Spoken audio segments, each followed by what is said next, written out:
The positive feedback loop between forest fires, bark beetles, and climate change is much more intricate than it appears at first glance.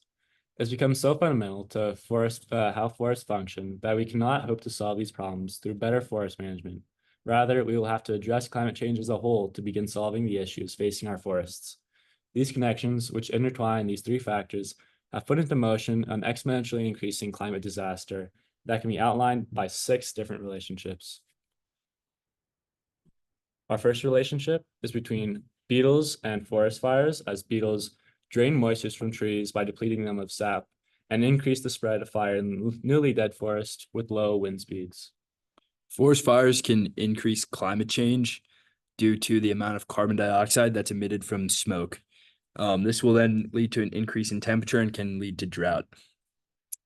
Climate change can also benefit beetles as it increases temperatures in new regions, which allows larvae to survive winters and increase their generational size per year. Climate change can then also lead to an increase in forest fires due to increase in drought from increased temperature, and can also lead to worse and more dry storms, which would lead to lightning being more likely to strike trees and set them on fire. Droughts also attract bark beetles. And those bark beetles feed on these vulnerable trees who cannot produce enough, who do not have enough moisture to produce the sap which they use to defend themselves against these bark beetles. These forest fires can also benefit beetles by clearing out dead forests which have already been ravaged by these insects, so that it can regrow, increase its nutrients, and come back as a healthy forest for them to repeat the cycle. And these beetles can also benefit climate change by releasing CO2 through the fungi, which they use to decompose wood to feed their larvae. So first, we can see that forest fires lead to an increase in climate change. Forest fire size and strength getting larger means that more smoke will rise into the atmosphere. This smoke increases carbon dioxide emissions, which can lead to an increase in temperature. Increased temperature can also lead to drought because of a rise in vapor pressure deficit, meaning that the hotter temperatures, hotter air, consume more moisture and can lead to increase in droughts, especially in places that are already pretty dry. The benefits which beetles provide for forest fire is best shown through the western pine beetle, which is notorious for being a massive forest fire starter, as it inhabits western U.S., does not cross the continental divide, and targets damaged and vulnerable trees, which is why in drought areas there's such a dangerous insect to fire danger. They generate between 2 to 4 generations per year, so a steady rate of new generations. And these new generations have severe impacts on the trees and their surroundings. By killing them, they begin to increase their fire danger by beginning the red phase, which is the first phase following an infestation when pines have already died and their needles are dead but still on the tree, and the gray phase, which is the falling phase when those needles fall off. Forest fires are much more dangerous during the red phase, when pine needles can incite torching in trees and pass embers from canopy to canopy. So once it has entered the gray phase, these pine beetles actually help bolster the gray phase. Such effect on red phase is dangerous as forest fires are following bark beetle expansion, meaning fires hit before trees can lose their needles and are therefore much more dangerous. The benefits that climate change give for beetles is best seen through the southern pine beetle, which is one of the most fastest expanding bark beetles in North America. These beetles do not attack chronically stressed trees and prefer tightly packed and mature pines, which is why there's such a problem for pine plantations costing millions of dollars in lumber yards. These generate between 1 and 9 generations per year, meaning it's an exponentially increasing species. And so once an outbreak begins, it significantly gets worse extremely rapidly. The southern pine beetle can infest up to 50 feet of forest per day and fly up to 2 miles, meaning it's an extremely mobile species. Originating in Central America and southeastern US, these beetles require high temperatures so that their larvae can survive their winters and begin the new generation. And so every year, the temperature barrier, which is preventing the expansion of these beetles, is moving northward by about 40 miles every decade since 1980. At this rate, 273,000 acres of preserved jack pine in southern Canada could be infested by 2080, and warmer temperatures caused by southern pine beetles to hatch earlier and breed more often, meaning that their expansion will become much more rapid. Climate change can also lead to an increase in forest fires.